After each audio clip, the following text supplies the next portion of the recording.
is really it's the one-room rural schoolhouses that we're focusing on tonight. We've got a couple of slides on the Village of Manchester's early one-room schools, but the focus is on the rural schools and what kind of documentation we have.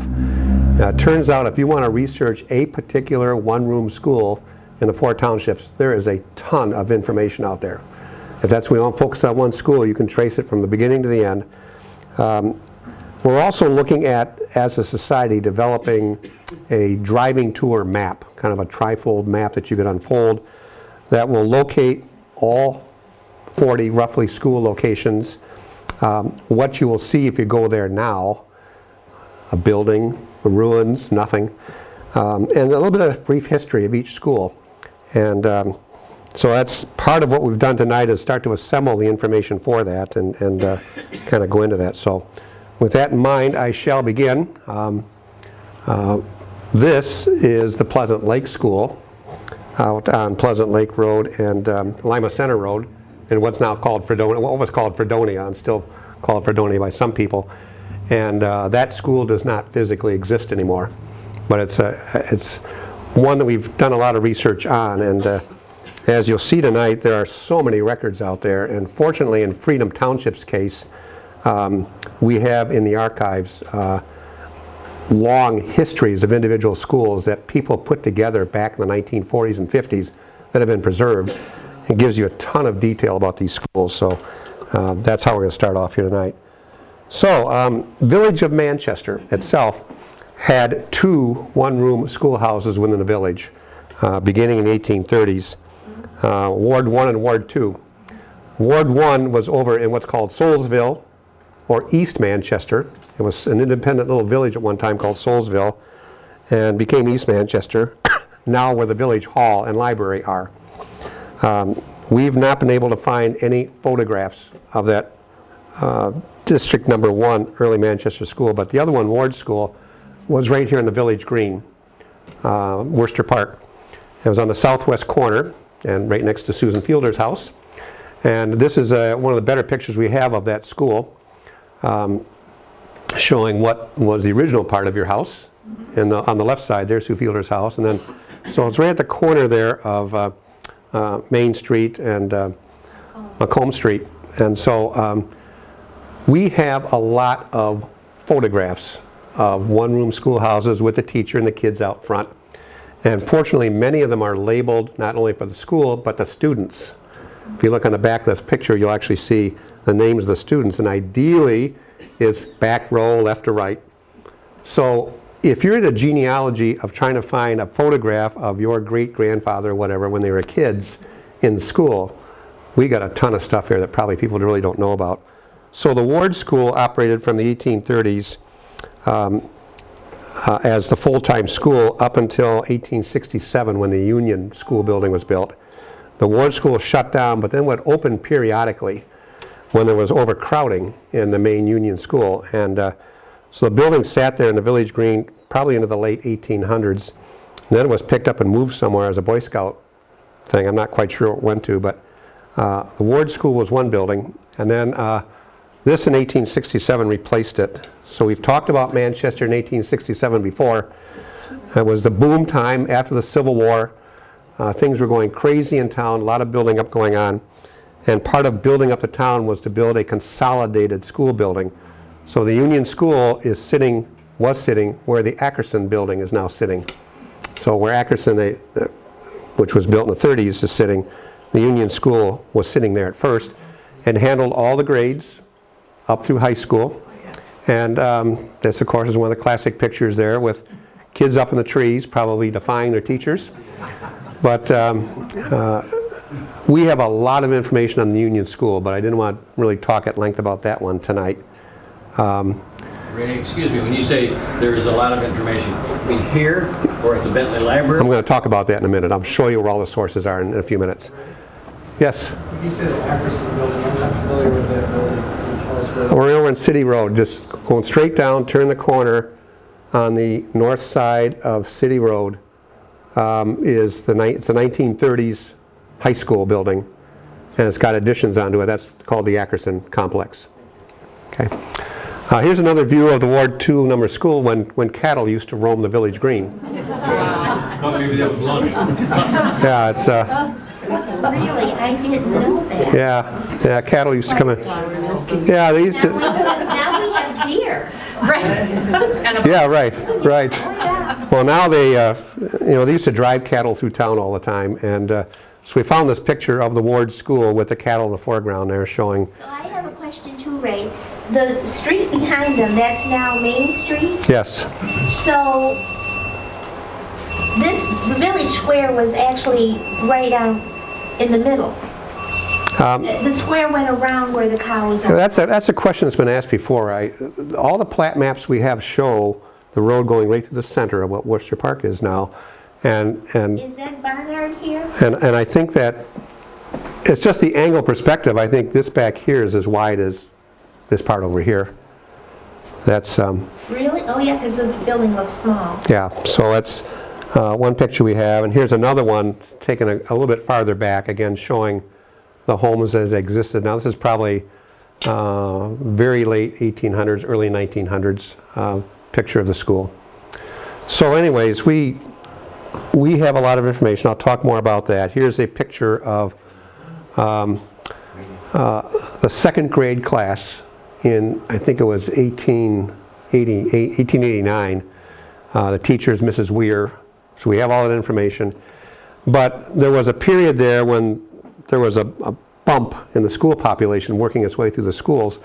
And so this picture is taken in Union School, but for a while there they had to take second graders and move them back down to the Ward 2 number school because there wasn't enough room in the Union building to put them in there. So again, we have multiple types of these pictures of just the Manchester schools themselves.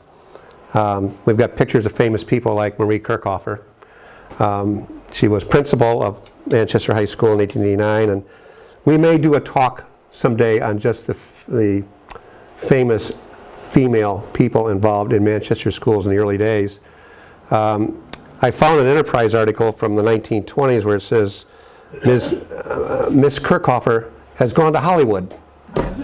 She took off for Hollywood, and people apparently were scandalized by that. So I went on Ancestry, I did some research. No, that's not what it was. She lived with her parents. Both parents died in the late 1910s, and her brother and his family moved to Los Angeles, and she moved with them, and she remained a teacher in Los Angeles until the day she died. So she didn't go to Hollywood as a... Well, she kind of... But she may have tried and didn't make a casting call, but yeah, so she's quite a famous person. So we'll do a talk on her, and of course my favorite, Matilda Wilson Kingsley. Her karma is still in this house here. She was the first female superintendent of the board, president of the Board of Education for Manchester Schools, Matilda Wilson Kingsley. And I've read that her appointment to the Board of Education in 1908 was not well viewed by her husband, John Hampton Kingsley. So she was very much into suffrage, female activism, and our March talk's going to be on the women's suffrage movement of 100 years ago, and there'll be a part of it dealing with Matilda Wilson Kingsley. But John didn't quite like that too much, and so anyways, we had to get her picture on here. So she's here looking out over her home. Anyways, so let's talk about the rural school districts a bit. There were some basic rules for the establishment of where rural schools would be. They wanted the schools centered in a 4-section area. A section is 1 mile by 1 mile in a township, so a school would cover 4 square miles. School district would cover roughly 4 square miles, and the thought was that a student would have to walk no further than 1 mile to get to any school. And using that formula then, there should be about 9 school districts in each township, because there's 36 sections in a township, so there's 9 schools, each covering 4 sections. And as you see here in a minute, they came pretty close to that. There's roughly about 8 or 9 schools in each of the 4 townships. I counted about 36. There's probably closer to 40 because some of them were on the edge of other districts like Chelsea or whatever, and so we had fractional districts involved. I'll show a map here in a minute of that, what it looked like. But the idea is we have roughly, I'm going to say 40 schools that existed over varying periods and we pretty much have records for all of them. So in 1952, an unknown man named LFL, 1952, created a map. So we have found that we have, as I mentioned before, no single map that shows exactly where the schools were, their name, and the district. We're going to put that together. This map shows the districts, okay, and so he put this nice map together, and we see here, again, roughly about 35 to 40 districts. So here's Freedom Township up here, Sharon, Manchester, and Bridgewater. And the districts each had a number to them. And then the school name typically matched the district name. Sometimes there's a little bit of a variation. But this way we're able to map out where these districts were. And then a little while later, somebody simplified that, made it a little bit cleaner looking, so it shows up more vividly where the districts are. And so as I talk about different schools tonight, you'll hear these different names pop up on there, and we'll identify where we think the schools are or were on this map.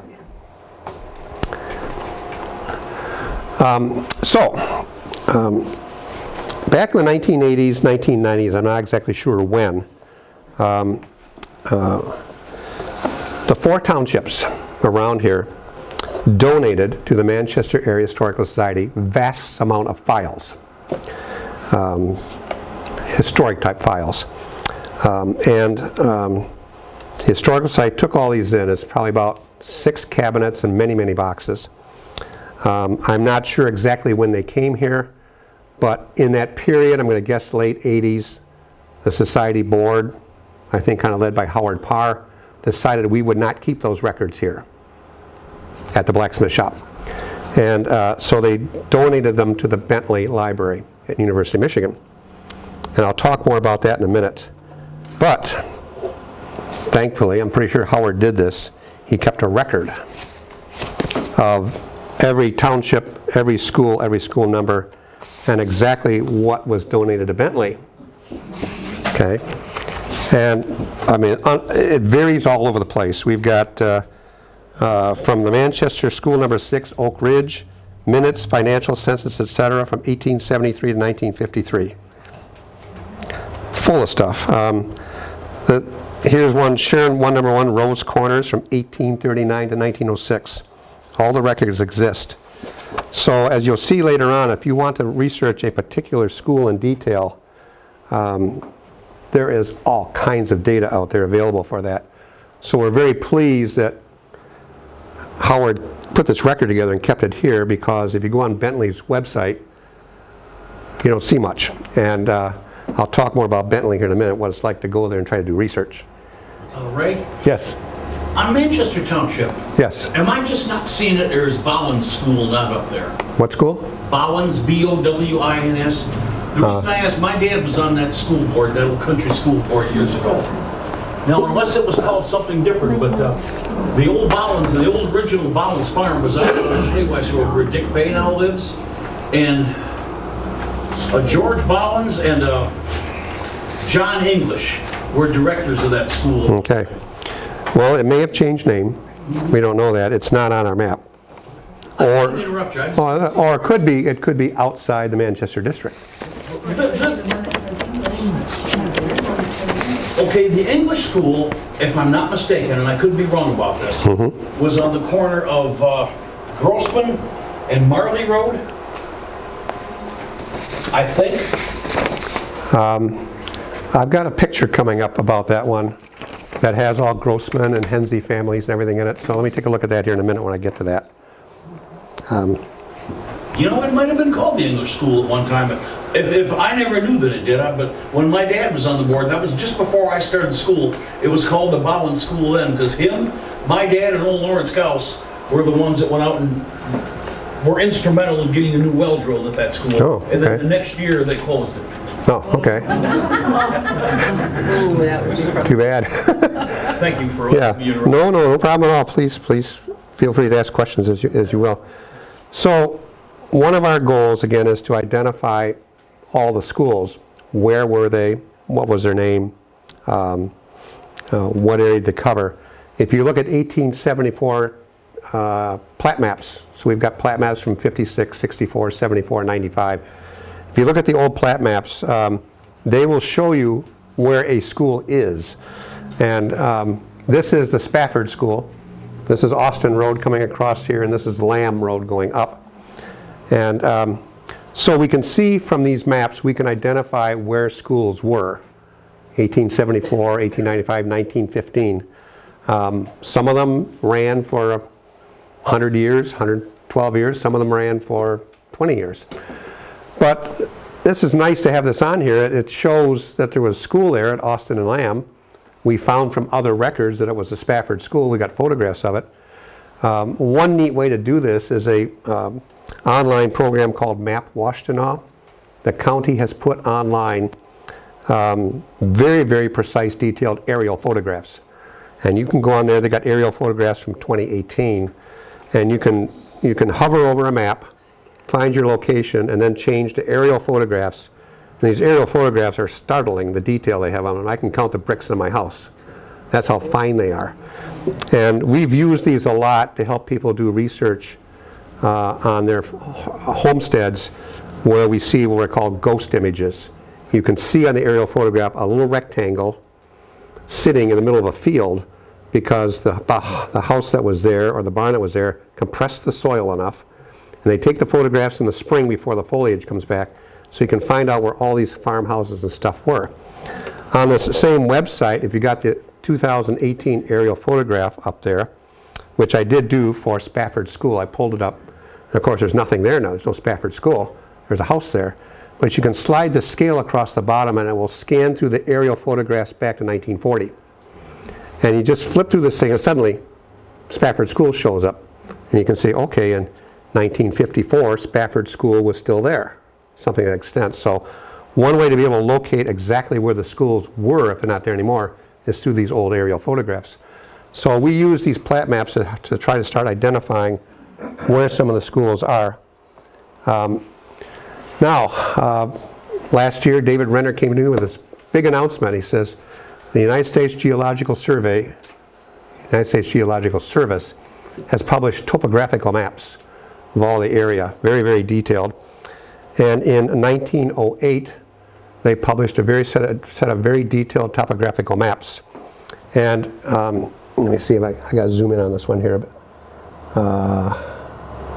Okay. I need to go back a bit here. Zoom. Yeah.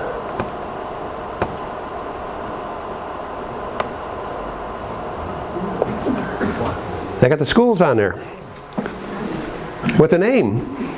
Okay. I thought, this is great. I have found a map that shows all the schools, where they are. Let's see now, here's McMahon, Iron.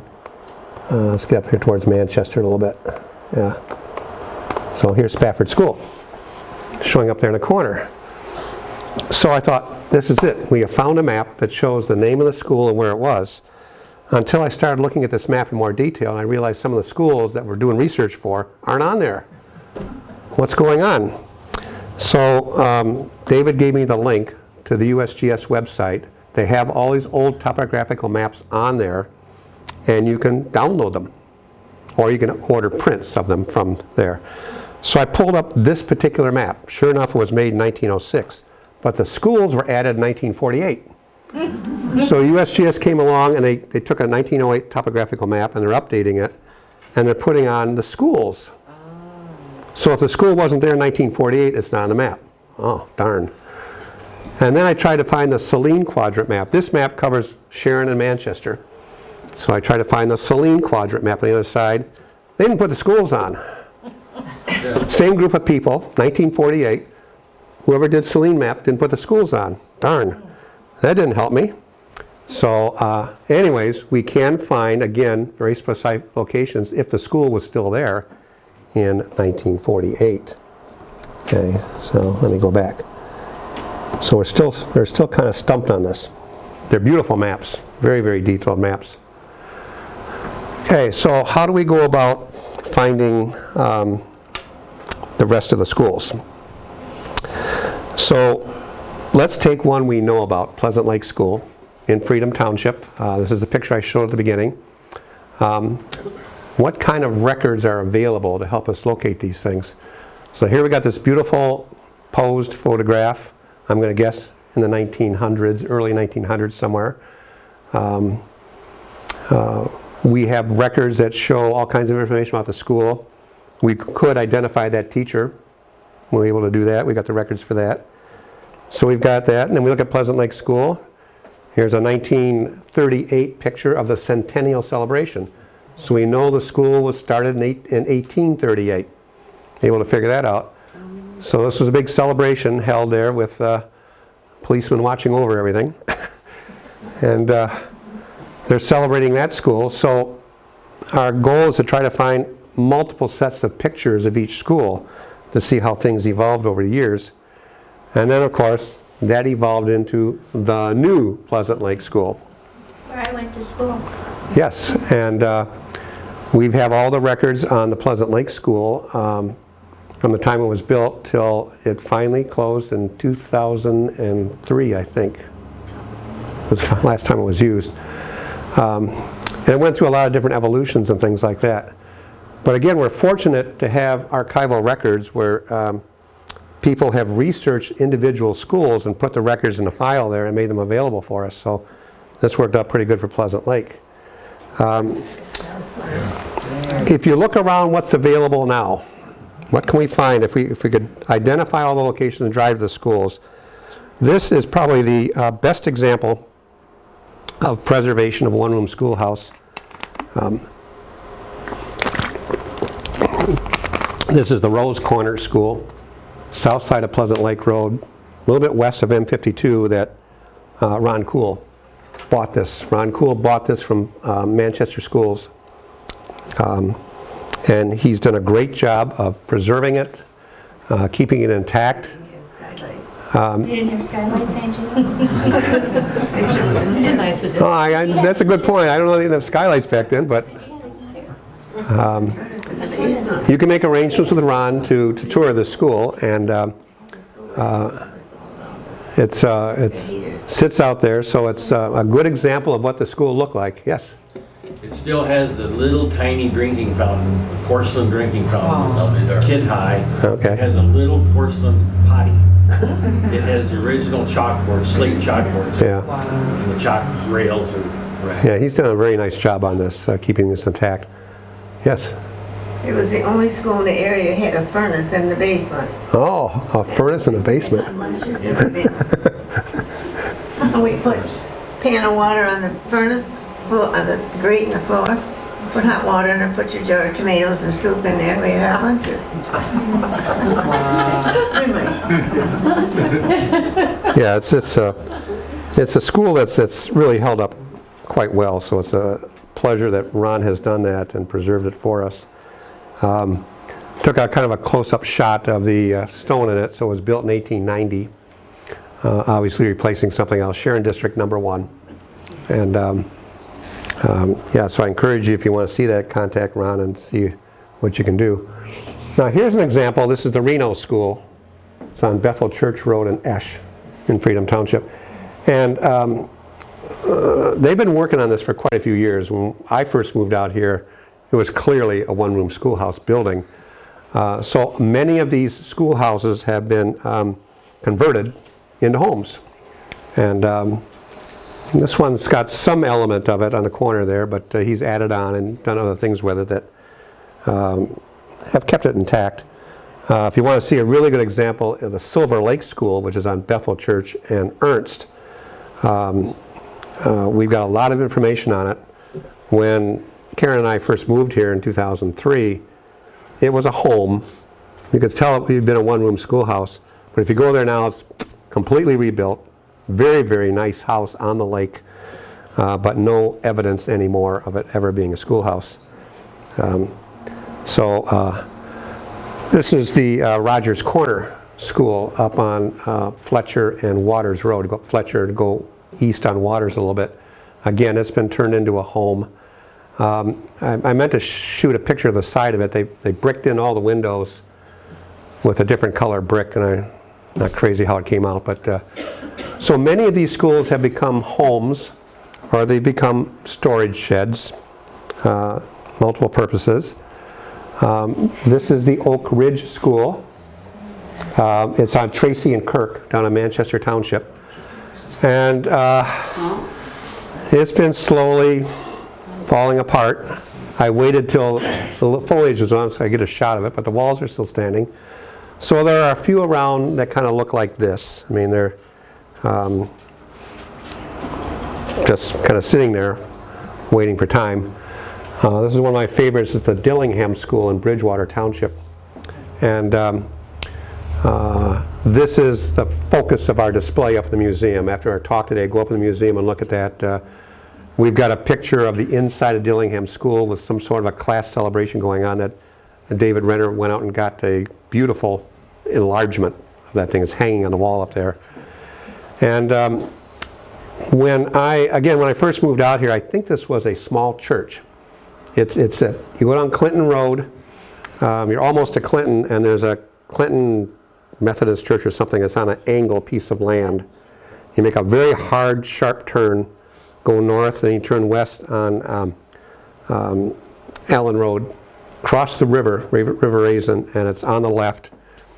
In the summertime, there's so much foliage you can't see it at all, but if you look at it now, and I think it was a church, some sort of a small Christian church. It was called Assembly of God at one time. Don't ask me why that sticks in my head, but I remember. Thank you. I like this memory here. This is great. We'll interview you later on for. And also, my mother may have taught school there. Okay. I read that Dillingham, yeah. today. And she used to walk down the railroad track from Clinton to get there. Oh yes. Okay. The track school right. The track trail bed goes right through there. Yes.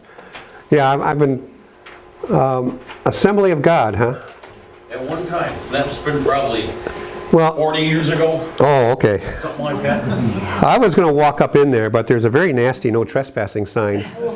And I think the building's owned by the owner across at Allen and Hogan Road, and he was glaring at me, and I just took my picture and took off. But so you see old schoolhouses like that in this kind of a condition sitting there. Ray, Yes. I love old buildings, and over the years I have looked in countless abandoned homes and factories and buildings.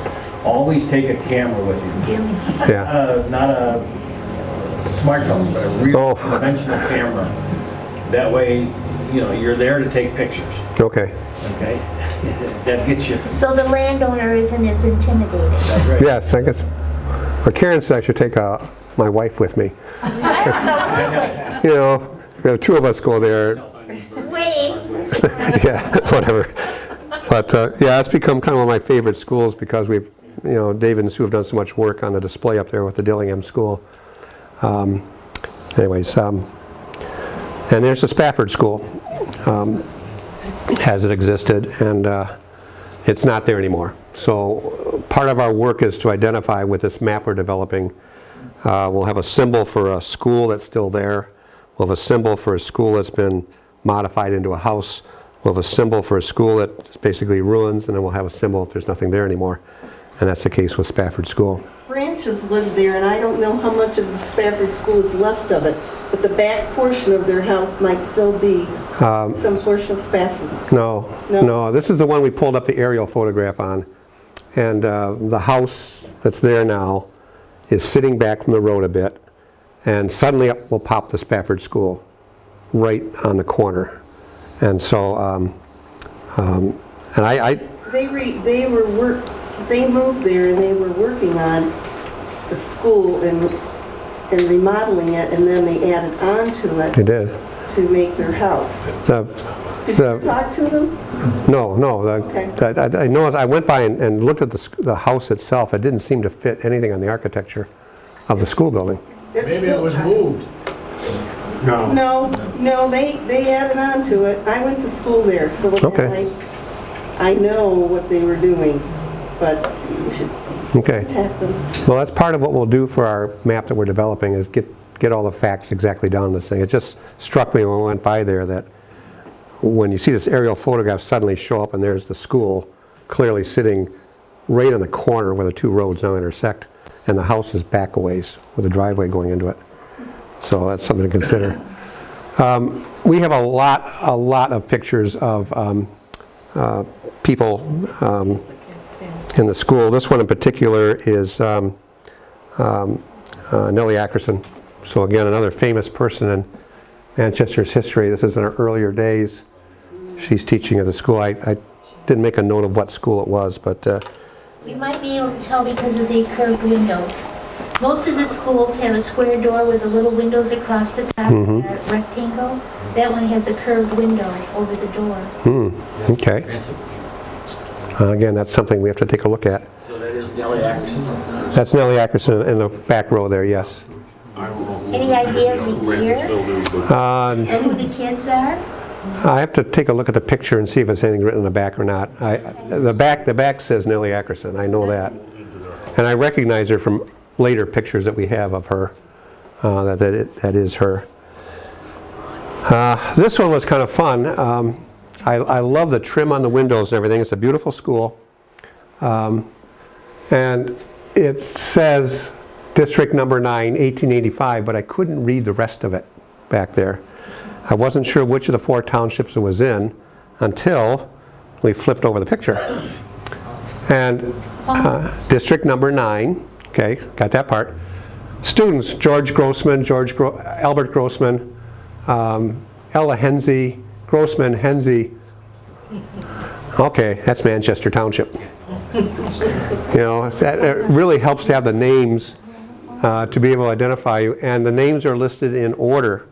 So, you know, you can go to the back row and pick up person number 3 back there and find their name on the back of the photograph. And like I say, we have many of these things that people have donated to us over the years, and they're all in a file. And so if you want to research school number 9 in the Manchester district, which is Zimmerman,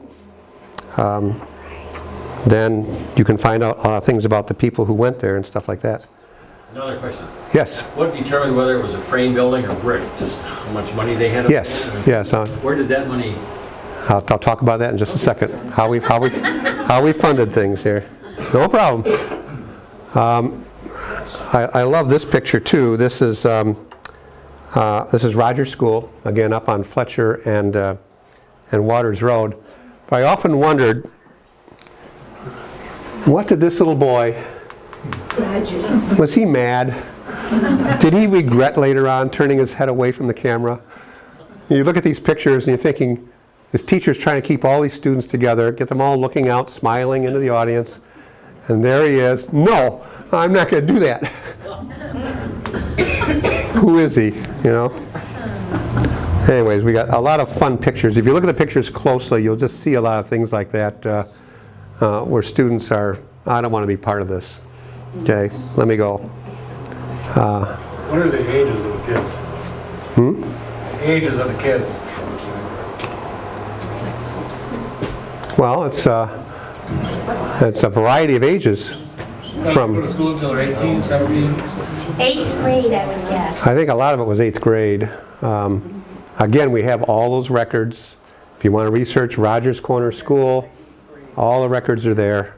They'll tell you who the teachers were, what they were paid, who the students were, what the parents paid, that kind of stuff. So there's a lot of stuff out there that we can find. So anyways, information sources. Let's say you want to do research on schools in our area. As I mentioned, the Historical Society donated huge amounts of school records that they'd accumulated from the townships, and we have that inventory, as I mentioned earlier on these sheets here. Some of it is covering long periods of time, 1839 to 1906. Some of it covers 2 years. We have no idea what the reasoning was, but basically the townships themselves had received these records from the schools when the consolidations took place in the 1950s, and they didn't want them, so the Historical Society got them, and then now Bentley's got them. Now Bentley is a very sophisticated, high-level library. If you go there, you have to register, you got to identify yourself, why are you there, what are you researching, who are you doing it for, and you're kind of watched a lot, gloves on, that kind of stuff. And I went there in 2009 when we were doing the Freedom Township History Project to see what kind of things they had. And I'll show an example of some of the weird stuff they got over there. So if you're into that level of detail where you want to take a particular school and really track it down there, Bentley is a good place to go. Just be prepared for discipline. You can't, you know, if you're going to leave your desk, go to the restroom, you've got to put the stuff back in the box, close the box. Wow. Leave a little note there, walk off. And it's just the way it is. And you know, probably one person every 5 years like me comes in there and asks about Freedom Township schools, but they have the records over there. So I'll show you an example of a weird record that I found over there for the Freedom Township project. But Bentley is a place where a lot of these detailed paper records are stored. Now, of course, our archives have a lot of stuff in it. We've got a couple of file cabinets of paper documents. The school information, they've got large folders of photos of the schools. They've got other folders that have to do with records that we have of the schools. The folders are indexed, but not the things inside the folder, so you have to kind of go through there and sift through it. But we do have that, and this has really been aided by the recent addition of our Freedom Township archives. So the Freedom Township Board agreed to give their historical records to the society, and a lot of that information is stuff that Freedom Township kept. In particular, we have things like Nellie Detling, who was the last teacher at the Silver Lake School in 1953, wrote a very long history of the school, a lot of detail, and that record's been preserved. We have a copy in our archives in there, and back in 2005 or 6, Bonnie Mitchell from Freedom Township word processed all that stuff. So apparently she took all the handwritten stuff and word processed it, which is nice. So there's a lot of information in our archives that's available. The Manchester District Library in the Clara Rec Room has file cabinets there. What's unique about their files is they have a lot of individual histories of one-room schoolhouses. So apparently there was a project that occurred sometime, I'm going to guess back in the 50s, where people came in and took like the Allen School or whatever and did a very, very detailed history of the school. And they're all indexed by folders in there. So if you want to get that kind of history recording stuff, you can go to the Manchester District Library, that's there. The Manchester Enterprise, I'll show some examples of that. Matt Blosser, as I've said before, recorded everything that happened in our area. I don't know how he did it to publish a weekly newspaper written in one font, but he went all over the 4 townships, and I'll show you the index that Alan Dyer developed, for example, for just Dillingham School. And a lot of Matt Blosser's stuff is what we call 19th century Twitter. And it's just little things, but it talks about the schools and the students in it. So again, if you're researching in detail, there's a lot of stuff there. And then my favorite for tonight is our, what am I doing? Here they are. In 2003 and 2004, the calendar committee for the Historical Society dedicated the 2 calendars to the one-room schools. These are packed with information. The committee, I got to applaud the committee for the work they did on this.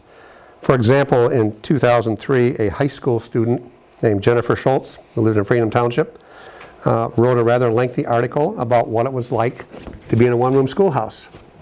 So you can see a lot of the just information about what a day was like for a student to go to a school in there. And of course, there's all sorts of photographs of the schools, information about them, where they were located, and so on.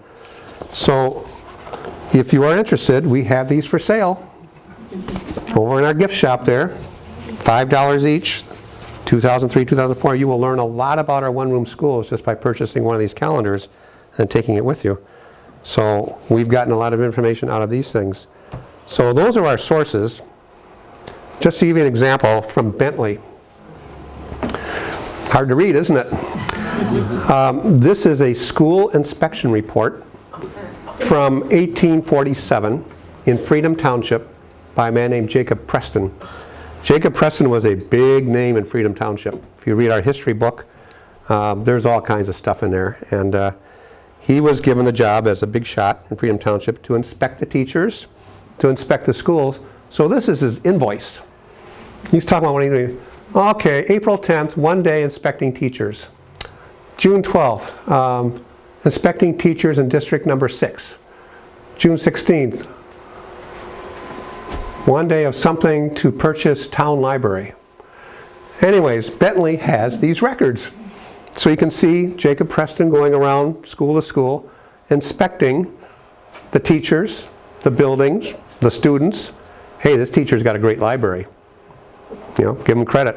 And that's his bill, which the township or the school districts paid. Not sure which one. This is an example of the stuff that's in the Freedom Township archives. Again, this is from the Nellie Detling study, which we reproduced in our book in 2009. And we have in our archives several of these reports where they went through in great detail the case of Nellie Detling. She went through the listing all the teachers, and again, how much they were paid, all the kind of information that's available. We're fortunate that Freedom Township seems to have a lot of that stuff that I haven't seen in some of the other townships, but you can, again, trace a lot of the history. This was written in 1953 by Nellie when when the school was shutting down. So we have a lot of information on that. And we find a lot of things interesting. For example, the winter term of school was typically taught by a man, and the summer term was taught by a woman. Men were paid $18 a month. Women were paid $6 a month. And we have a lot of evidence of the different pay records. I mean, pay records varied between individual schools, but universally the men were paid more than the women were for the same thing. We have in our Freedom Township archives other interesting things, like this book is called Memories of Days That Were. It was written by a man named Emerson Hutzel in 1944. Emerson Hutzel grew up in a house on Eisman Road, just south of where Karen and I live now. The house was owned for many years by Dale and Betty Kennedy, if you knew them. And he wrote this book in 1944. He talks in great detail about living in that house on Eisman Road, culture, language, farming, everything. And in particular, he talks about going to Silver Lake School on Bethel Church and Ernst. And the interesting thing is that when he went to school, when you went to school, you had to speak English. Everything was taught in English. But the students were all Swabian. And so it meant they walked out the school door back talking Swabian again. And he gives kind of funny examples in there of these students, including him, speaking very properly English in school, and coming out to school, the teacher like that, and I'm speaking Swabian. And then when they went to church, they had to speak in High German, not Swabian. Oh, Swabian was a lower level, poor language. So it's interesting to read that. You can find out a lot about Silver Lake School, what it was like to do there. In particular, how were things paid for? And so parents could pay in cords of firewood. They'd deliver so many cords of firewood, would pay for their kid to go to school. Or they'd pay in eggs. Or pay in some sort of food like that. Or in some cases, the township would pass allow a tax to be levied of some sort. So there's a lot of detail in that book. It's a great thing to read about going to school in Freedom Township back in that time. And again, in the book there's several different stories about histories of those schools. This is one of the examples that's in the Manchester District Library. This is the Iron Creek and Nichols School, written by Jesse M.B. Allen. And very, very detailed. I was first introduced to the school, and he talks about the people who went to the school. And the Manchester District Library has a lot of these. I haven't seen them anywhere else. So there must have been some sort of a project that occurred some time ago. This is typewritten, so I'm guessing it's 40s to 50s somewhere in there, where these individual schools are researched in great detail, and you can learn about an individual school that way. This one was the School District Number 4, Manchester Township, which is Madison, the Madison School, way on the far west side of the township. Again, the Allen School history. So if you're into researching great detail, it looks like the library's things may be focusing on Manchester Township, but you can find all sorts of stuff about it there. Now, Manchester Enterprise. So as I mentioned, Matt Blosser recorded everything, especially from 1867 to about 1910. After about 1910, you start to see his focus, his energy level start to drop off a bit. But I just copied the index for District Number 4 in Bridgewater, which is the Dillingham School. Now, in addition to being under District Number 4 Dillingham, he'll have an index for one-room schools. He'll have an index for reports that cover multiple school districts. So you have to go through a lot of stuff. But what this thing basically tells you is that 1884, the February 28th issue of 1884, page 3, column 3, the Dillingham Schools talked about. I don't know how Allen did this. I mean, the index is this thick, and to research anything, it's laborious time. But what's nice is that the enterprises all survived. They've all been microfilmed, and they're all available online. So for example, if I take the February 28th, 1884, page 3, column 3, the first one up there, and pull it up. Here's the newspaper as you would see it on your computer. You can pull it up, and then you can zoom in. So I go to page 3. Page 3 is typically where the local news was published in the enterprise back then. So you're always going to page 3 first. Page 1 and 2 are our national and general stuff. Page 3 has the gossip and the Twitter. Okay? So what's this article about? Well, Miss May Hunt closes a very successful term of school in the Dillingham district tomorrow and has been engaged to teach the spring term also. Ooh, she got rehired. Not bad. $6, maybe. Don't know. Maybe she negotiated for a raise. But it's incredible the amount of detail you can find.